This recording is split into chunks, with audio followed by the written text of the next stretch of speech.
Hello, कैसे हैं आप सब? सभी को प्रणाम।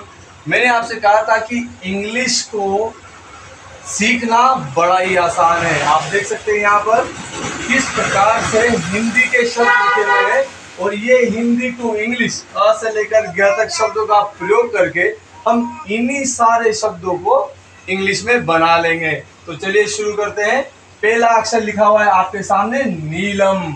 नीलम में आप देख सकते हैं किसी भी अक्षर को बनाने से पहले, किसी भी शब्द को बनाने से पहले आपको उसका अक्षर देखना है कि अक्षर क्या है उसमें। आप यहाँ देख सकते हैं न आया है।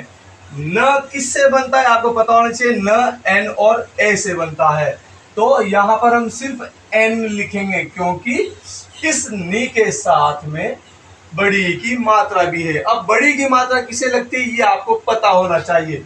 बड़ी की मात्रा लगती है डबल ई से। तो ये देखिए बड़ी ई की मात्रा हमने लगा दी है डबल ई से, तो हो गया नीलम। वैसे ही यहाँ पर आगे शब्द है ल। अब ल बनता है आपका एल और ए से, तो ये आ गया आपका एल और ये आ गया आपका ए। अब पीछे वाला शब्द है म। अब म वैसे बनने में तो एम और ए से बनता है, लेकिन आप जब इस शब्द को बोलते हैं तो किसे बोलते हैं? नीलम। म बोला यानी आधा बोला। आधा बोलने पर आप क्या करेंगे? इसके पीछे सिर्फ एम लिखेंगे, ए नहीं लगाएंगे। आगे वाला शब्द देखिए। अगला शब्द है कुमार। कुमार में आप जानते हैं क तो बनता है के से, के ए से, लेकिन इसके पीछे इसके नीचे जो मात्रा लगी हुई है वो है छोटे ऊ की मात्रा, और छोटे ऊ की मात्रा किससे लगती है? यू से, तो आपने लगा दिया यू। और फिर देखिए ये रहा म, तो ये हो गया एम से, और ये रही आ की मात्रा, और ये हो गई ए से, और ये र आपका बन गया आर से। तो चलिए देखिए बन गया आपका कुमार। वैसे ही अब देखिए आगे शब्द है सूरज। सूरज में ये जो मात्रा है ये है बड़े ऊ की मात्रा है। हम पहले अक्षर देखेंगे। पहले अक्षर है स। स बनता है आपका एस और ए से, लेकिन मात्रा लगी हुई है इसलिए हम ए को नहीं लिखेंगे। हम बड़े ऊ की मात्रा लिखेंगे। बड़े ऊ की मात्रा बनती है डबल ओ से, तो डबल ओ हम यहाँ लगा देंगे, तो हो गया सु कंप्लीट। बाद में सूरज, र है तो आर और ए से आपका र तैयार हो जाएगा, और पीछे है ज। मैंने कहा था आपसे पीछे वाले अक्षर के पीछे ए का इस्तेमाल नहीं होता, तो आप सिर्फ यहाँ पर जे लिखेंगे और आपका शब्द तैयार हो गया सूरज। वैसे ही आप देखिए केशव में क आपने बनाया कैसे, ये है आपकी छोटे ए की मात्रा जो बनती है इस वाले ई से।